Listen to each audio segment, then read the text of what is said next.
Right, yeah, we've got a few of those stones out of that bucket, and we're going to see what we can see. I don't know whether the camera's going to pick it up or not, but I can see that there's some green lines in through there.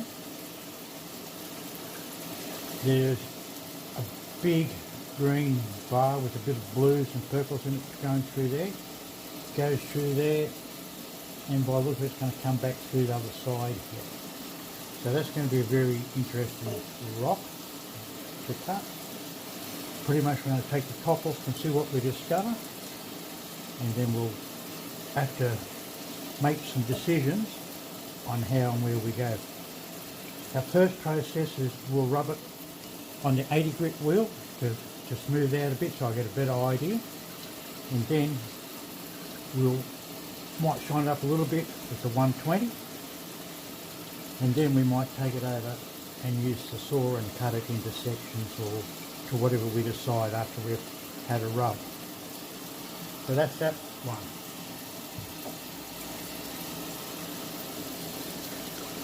Now we have this one, and as you can see, it's got a shell. There's a little bit of colour on the outside. Well, actually it's a conglomerate of eggs or stones, and there's the shell on the outside, and it's got a bit of opal in the middle. So same deal, we'll take all those rough edges off with the 80 grit, and then we'll give it a bit of a look at it with the 120.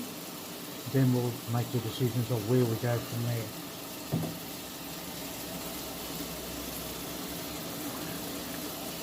This one here, I'm not sure, but I do see tinges of purple coming through it every now and again. And same thing, we'll have to use the 80 for a bit to see what we can bring up and make a decision. Sometimes, if you can't find anything, you'll take them to the saw and saw a section off to see if you can find anything there. And if you don't find anything that's interesting or pretty, we'll call it a dog stone. Here we have another one. We have all the layers. Don't see any actual colour as such, but that's not to say that when I take that top off that some mightn't come out. And even so, those patterns should be just something all by themselves. As you can see, it's just, yeah, got some interesting patterns to it. Right. This one here's got a bit of colour in there, a little bit up on the top there, a little bit on the side there. I'm not quite sure what I can do with that, but I'll straighten it out a little bit and then make a decision. Sometimes you get stones like these, and sometimes it's better just to leave them as they are and let somebody else enjoy them for what they are.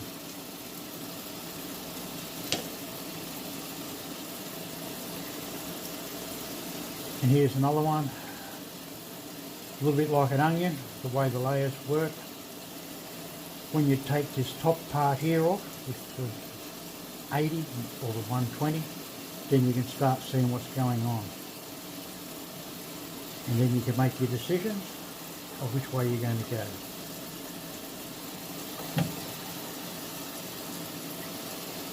Here's another Yowah nut, not a real lot in the middle, but I can tell by the rough pattern on the outside we should get some pretty nice matrix on the outside. Same thing, I just get little flashes. There you go. Right there you can see a proper flash.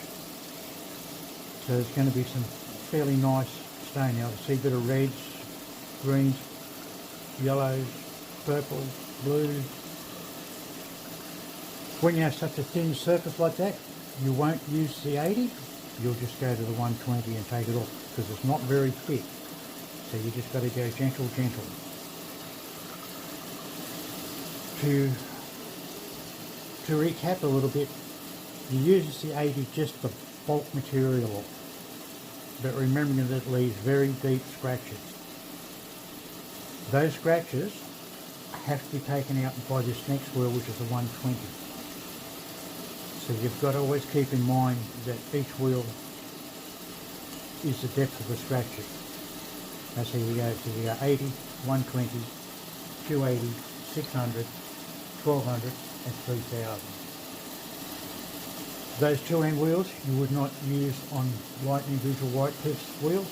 You do have better alternatives, but with this ironstone type rock like Boulder Opal and Yowah Opal, you tend to use the back too. Okay, we'll try and find a bit more, and then we'll have a bit of a rub. Here's another one. You've got collar in here. Some amazing patterns, collar running through the side there. I don't know if you can see what I'm doing, but anyway.